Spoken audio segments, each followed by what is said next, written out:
Do you have a love for cinnamon rolls that you didn't think could be satisfied while you're on a weight loss journey? Not true. These are my fluffy cinnamon rolls. Only 3 bites a piece. And I'm going to show you how to do it. Coming up next.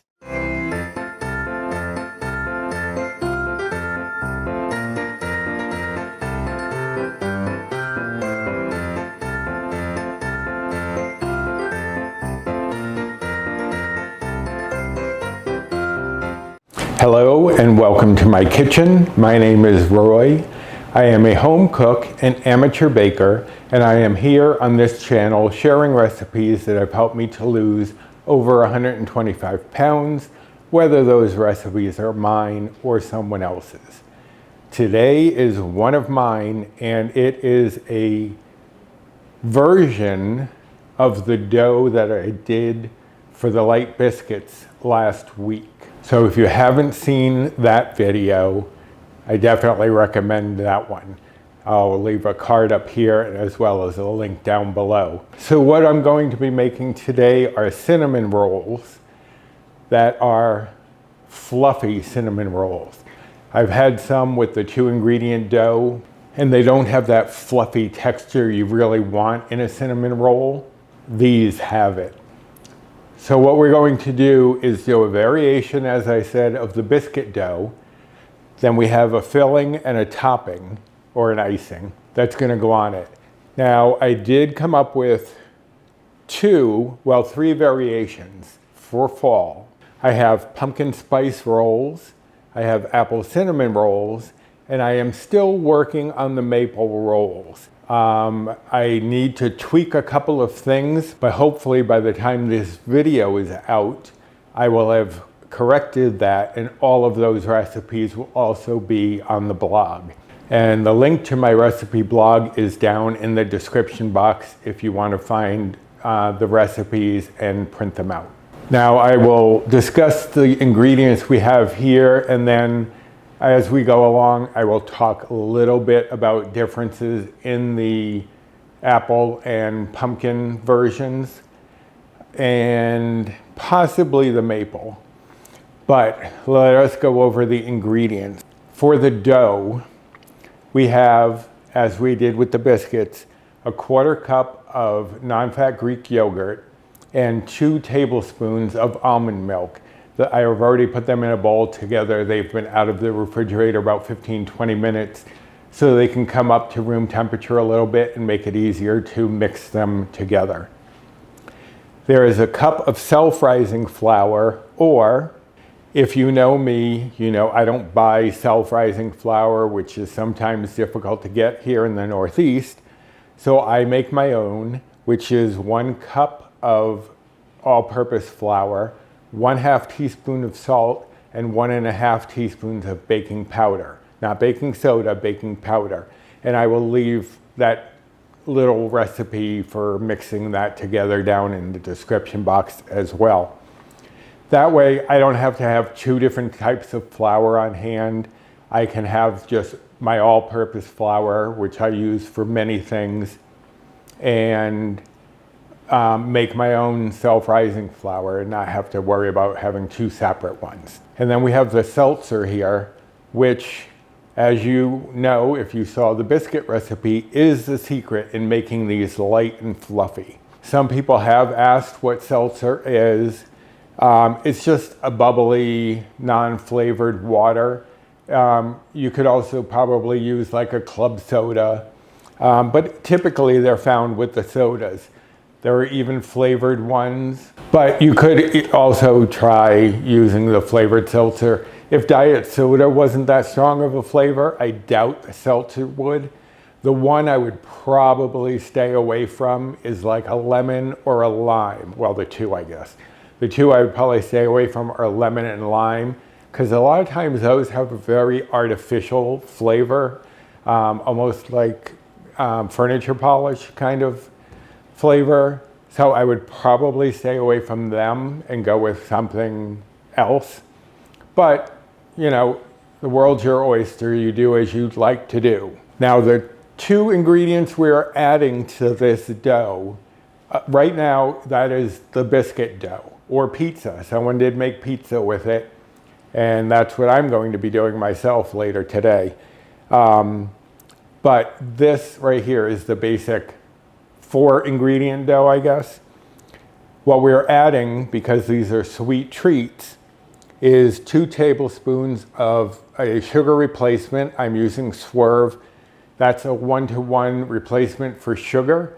If you're using something that's stronger, like I think stevia is stronger, you want to go by whatever the manufacturer says for a swap with sugar. And then we have just a 1/4 teaspoon of cinnamon because we want to keep that cinnamon flavor going throughout, and that'll just bump it up slightly. You won't really taste it strongly in the dough. So anyways, that's the dough piece. For the filling, we have 2 teaspoons of light butter, 2 tablespoons of sugar replacement, Swerve again, of course, 1 teaspoon of cinnamon, because this is the filling. That's where you want that cinnamon flavor. And then just a pinch of salt. So for the topping, we have 2 tablespoons of my homemade light cream cheese, which is 0 bites. If you haven't seen that, it's the very first video I ever did, which is an introduction, and then I show how to make this 0 bite cream cheese. I'll leave a card here, and again, I will leave the link in the description box. But that is the perfect thing for this, not to add any bites. If you use a different cream cheese, you may be adding bites, so just make sure you put everything that you use into the recipe builder.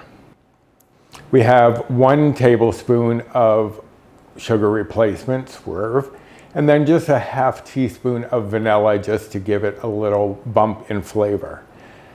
All right, so let me move a couple of things. We don't need the icing right now, so let me move those out of my way. And we're not going to do the dough just yet. First thing we're going to do is mix together our filling. So we're going to add in the sugar to the light butter, the cinnamon. You want all that cinnamon that you can get. And a pinch of salt. And then we're just going to mix this up until it becomes a bit of a paste, because this is what you're going to spread. A lot of times, cinnamon rolls will have you coat the dough with butter, I think, and then sprinkle the cinnamon sugar on top. I think this just makes it a little easier. It's just one step. You just spread this whole mixture all over the dough. So you want to mix that together until you get a bit of a paste. And that looks good. It's all one color. You don't see flecks of cinnamon or sugar or anything. So we're going to set this aside now so we can work on the dough. Okay, so we're going to need my 1/4 cup measure. What I'm going to do first is to mix the sugar replacement and the 1/4 teaspoon of cinnamon into the dough, or into the flour rather, and just get that whisk. Again, I'm just using a fork because we don't need a big whisk for this. And when we want to whisk in the seltzer, we're going to be very gentle with it. I did have a few comments about people not being gentle, Jason. But I mean, I don't think you have to be. I mean, I might be overly cautious, so don't be anxious about trying this just because I keep talking about being gentle, not to mess with the bubbles in the seltzer. I think it should be fine. Okay, so the next thing we're going to do is whisk together our almond milk and yogurt. I'm going to try not to talk so that if this scraping noise is too aggravating, I can turn it down, but it won't be very long. It comes together pretty quickly, especially since they're at room temperature.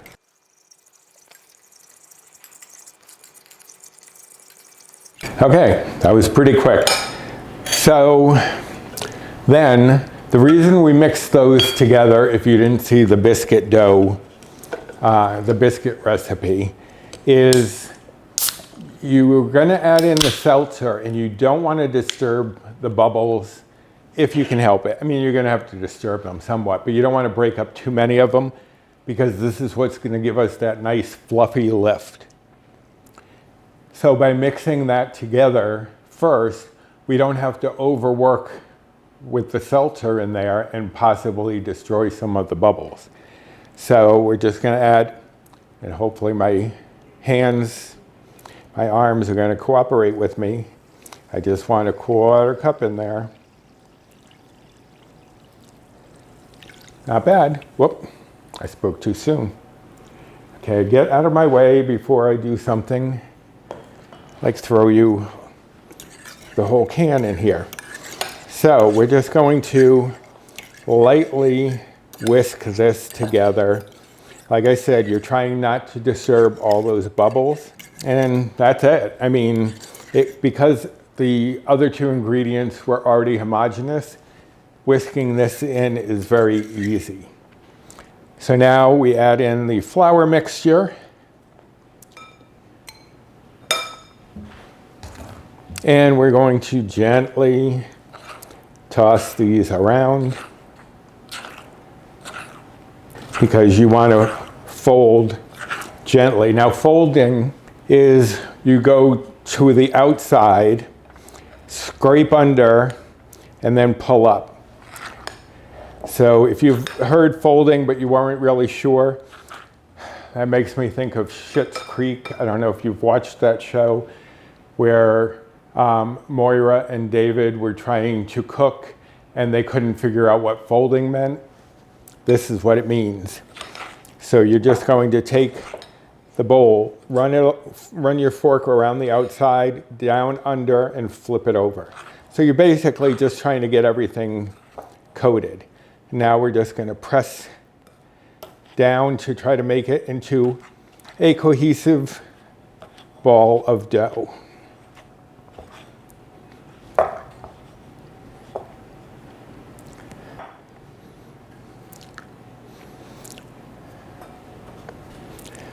Okay, so that looks good. Now I'm going to bring in just a little bit of flour, about a teaspoon or so. Because what we're going to have to do, unlike the biscuits, we're going to roll this out. And I know it might be like, but we're going to pop all the bubbles. We don't do it for that long, and it doesn't really disturb them. So like I said, I may be overly cautious about the bubbles, but I'd rather be overly cautious than not. Okay, so the first thing, once you take the dough out, get a little flour on your hands, you're just gonna fold and press. You're gonna do this 3 or 4 times until it's a light pillowy dough. That looks good. You can hear kind of like slapping out baby's bottom. And spread this out a little bit. Okay. So now I'm going to take some of this flour. Even though this is a silicone roller, things still stick. So I'm just going to take that and I'm going to roll this out.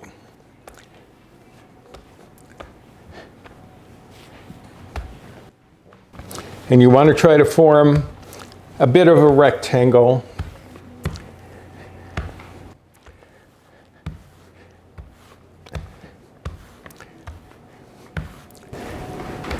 I mean, it doesn't have to be precisely a rectangle.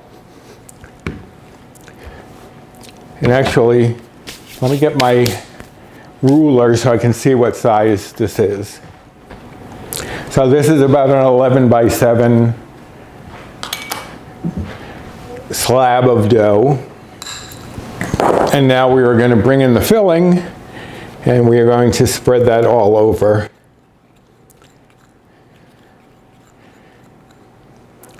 Now if it's a little dry, once you start smoothing it out, it should moisten more. Now I did originally try this with 2 tablespoons of the light butter, and it definitely was smoother coming out, but it also added a bite. And you know me, I want something that's satisfying, that's not going to be eating up too many of my bites. So I decided to go with 2 teaspoons of the light butter, and that seems to work out just as well. You just want to spread this all over. You're just going to get it out to the edges. And you can go from edge to edge. You don't have to, a lot of times you might see it saying, leave a border. You don't have to leave a border. Now, if you're using a different light butter, maybe it's a little drier than the one I'm using. I can't believe it's not butter light.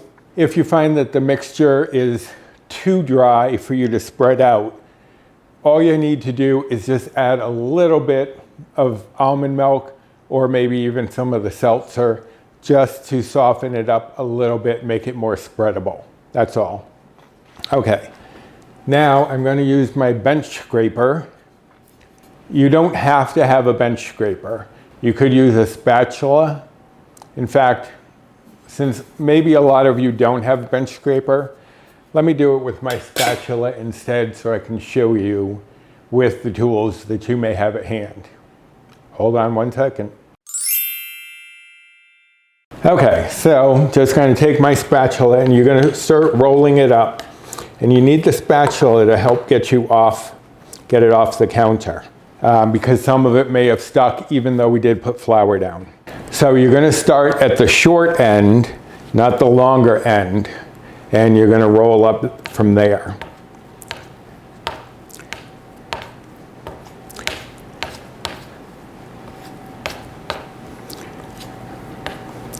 And then if you need to, add a little flour to help you along here. I have a little tear in the dough, so I'm just going to pinch it together.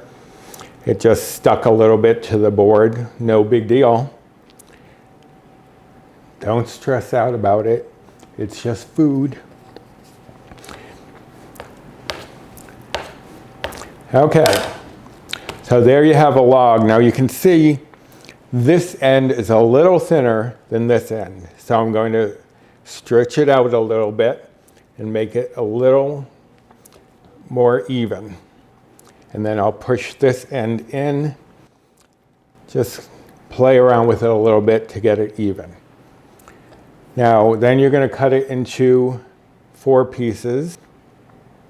And you know I'm notorious for not proportioning correctly because I blame my progressive glasses all the time, but I know it's just me. So there you cut up, and now we're going to transfer them into a 9-inch loaf pan. You could probably do an 8-inch. They'll just be a little closer together, which is fine. So you're going to lift it up, and these end pieces, you want this piece that was out at the end on the bottom and the cut side up.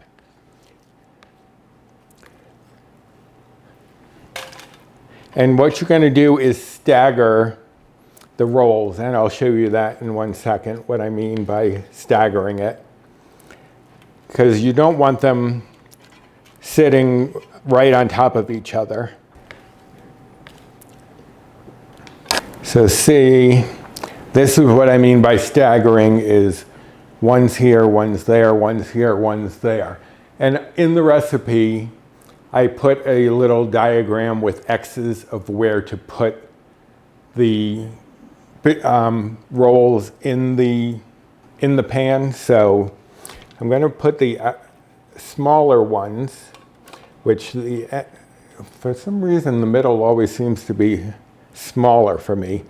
I'm going to put those in the middle because the bigger rolls are going to cook a little better on the outside. So these are going to go into a 425-degree oven for about 20 to 25 minutes. They'll be nicely browned on the top. So we'll take them out of the oven, let them sit for about 5 or 10 minutes, and then we will ice them and let that icing melt all over them. But I will show you that in a moment once these come out of the oven. Be right back. Alrighty, there you have them. So far, so good. These just came out, they took about 24 minutes for me. They're nicely dark on the top. They're going to be a little springy when you tap them. That's because they're light and fluffy. They're not going to be dense like a lot of the other low bite, low point cinnamon rolls that I've had. So let me just, I don't know why I took this off, move this over to the side. So while this cools for about 5 to 10 minutes, I'm going to mix up the icing. So let's bring back our homemade yogurt, cream cheese, our sweetener, and our, whatever you are, vanilla.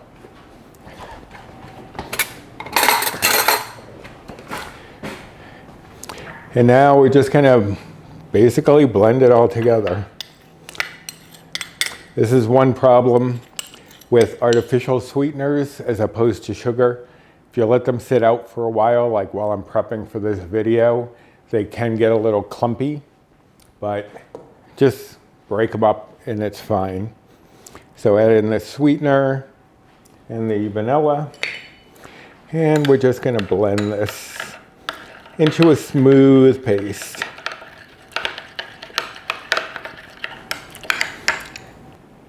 And that's pretty much all there is to it.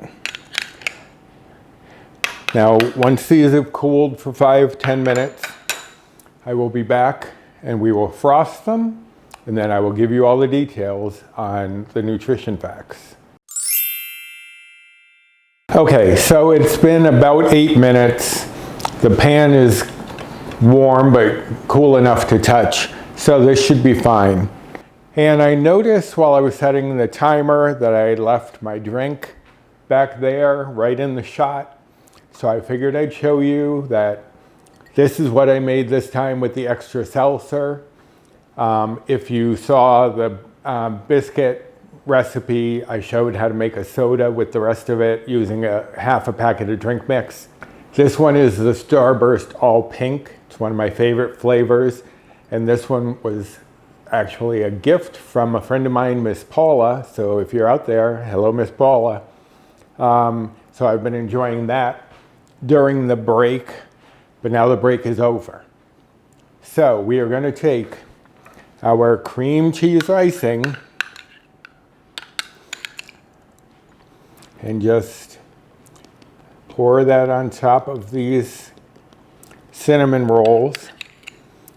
And I usually just dollop it on in the middle and kind of let it flow a little bit. And then I will spread it out afterwards if there are spots that look like they need it.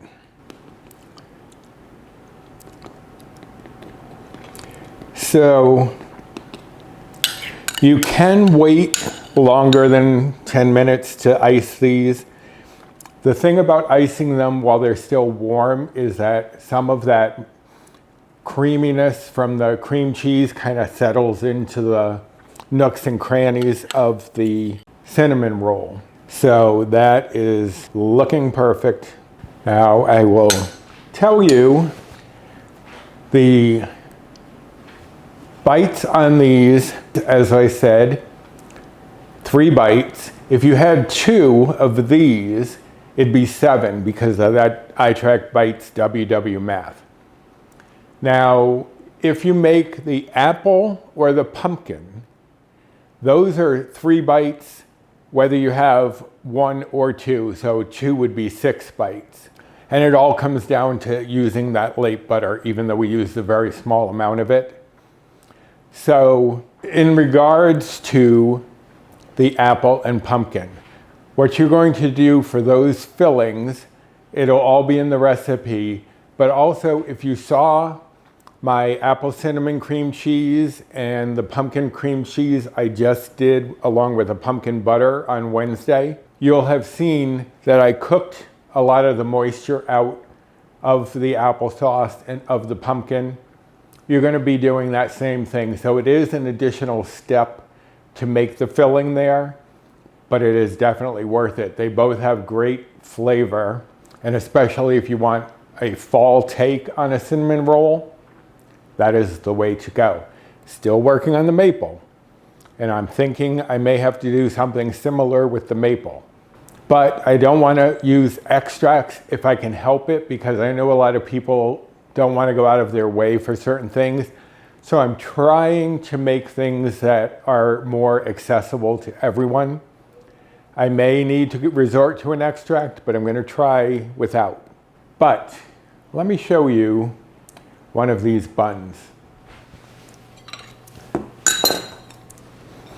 This is what you get for 3 bites.